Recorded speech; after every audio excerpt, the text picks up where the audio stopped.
Hi students, welcome to my channel. ఈరోజు మనం 4th class Telugu తోట సాధనా పుస్తకంలో 4వ పాఠం పరివర్తనలో ఉన్న సాధనా పత్రాలకు జవాబులను ఏ విధంగా రాయాలో నేర్చుకుందాం.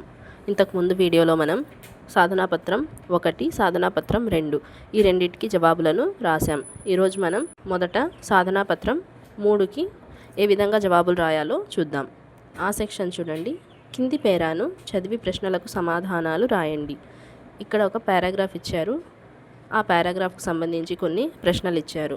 ముందు పారాగ్రాఫ్ని చదవాలి, తర్వాత ఇచ్చిన ప్రశ్నలకు సమాధానాలను రాయాలి. ముందు పారాగ్రాఫ్ చూడండి.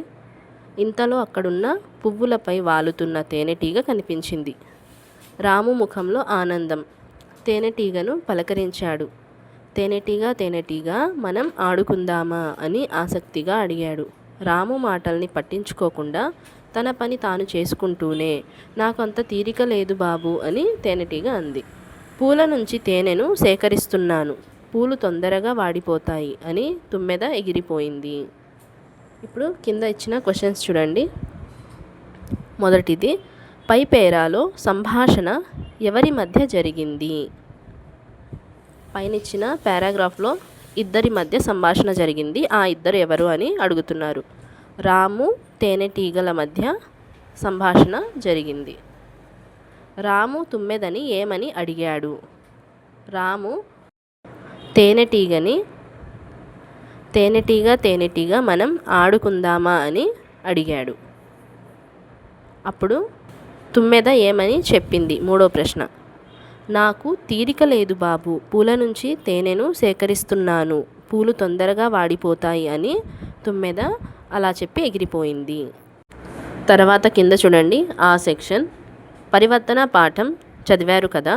పాఠంలో కింది పాత్రల స్వభావాలను రాయండి. పరివర్తన పాఠం నుంచి కొన్ని పాత్ర స్వభావాలు ఇచ్చారు. చూడండి. రాము, కాకి, తేనెటీగ, చీమ. ముందు మనం రాము స్వభావం గురించి రాద్దాం. రాముకు బద్ధకం ఎక్కువ, చదువు అంటే శ్రద్ధ తక్కువ. తర్వాత కాకి స్వభావం చూడండి. కాకికి ముందు జాగ్రత్త ఎక్కువ మరియు శ్రమజీవి. మూడవది తేనెటీగకు ఆకలి విలువ తెలుసు, కాలం వృధా చేయదు. నాలుగవది చీమ కష్టజీవి, ముందు చూపు కలది. ఈ విధంగా పాఠం ఆధారంగా ఈ నలుగురి పాత్ర స్వభావాలను రాయాలి. సాధనా పత్రం 4 ఈ సెక్షన్.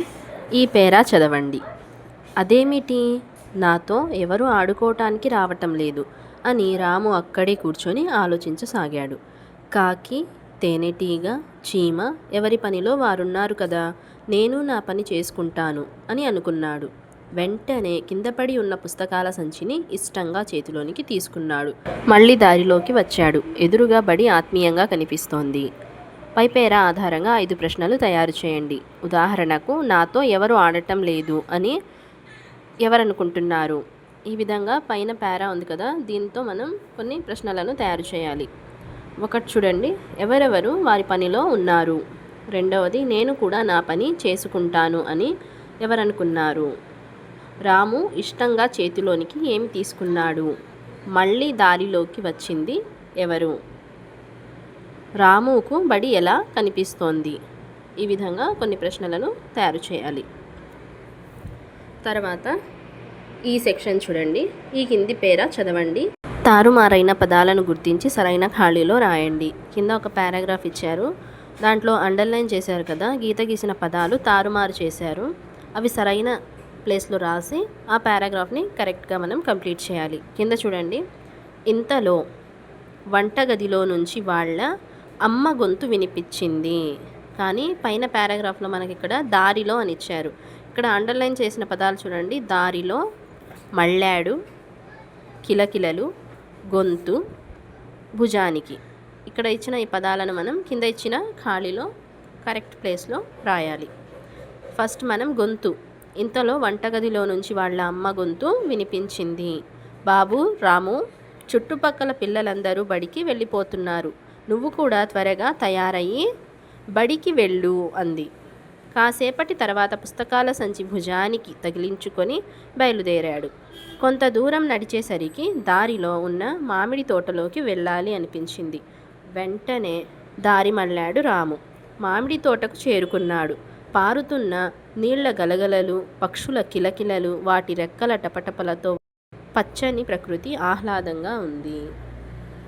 ఈ విధంగా ఈ పారాగ్రాఫ్ని కంప్లీట్ చేయాలి. సాధనా పత్రం 5 పదజాలం. ఆ సెక్షన్ చూడండి. అంత్యాక్షరంతో పదాలను తయారు చేయండి. ఇక్కడ ఒక పదం ఉంది. ఆ పదానికి అంత్యంలో లాస్ట్లో ఏ అయితే అక్షరం ఉందో ఆ అక్షరంతో మళ్ళీ ఇంకో పదాన్ని మనం రాయాలి. ఫస్ట్ వన్ చూడండి. రాము అని ఇచ్చాడు. రాముకి చివర ము ఉంది. అయితే దానికి అంత్యపదం ము కాబట్టి మనం ముంత అని రాసాము. తర్వాత చివరి పదం ఇక్కడ తా. సో ఇక్కడ మనం తల అని రాసాము. తల కదా, ఇక్కడ లా వచ్చింది. అయితే లత. తా వచ్చింది కదా, మళ్ళీ తామర. రా వచ్చింది కదా, చివరి అక్షరం రా కాబట్టి రాతో రాజు. ఈ విధంగా అంత్య అక్షరంతో పదాలను రాయాలి.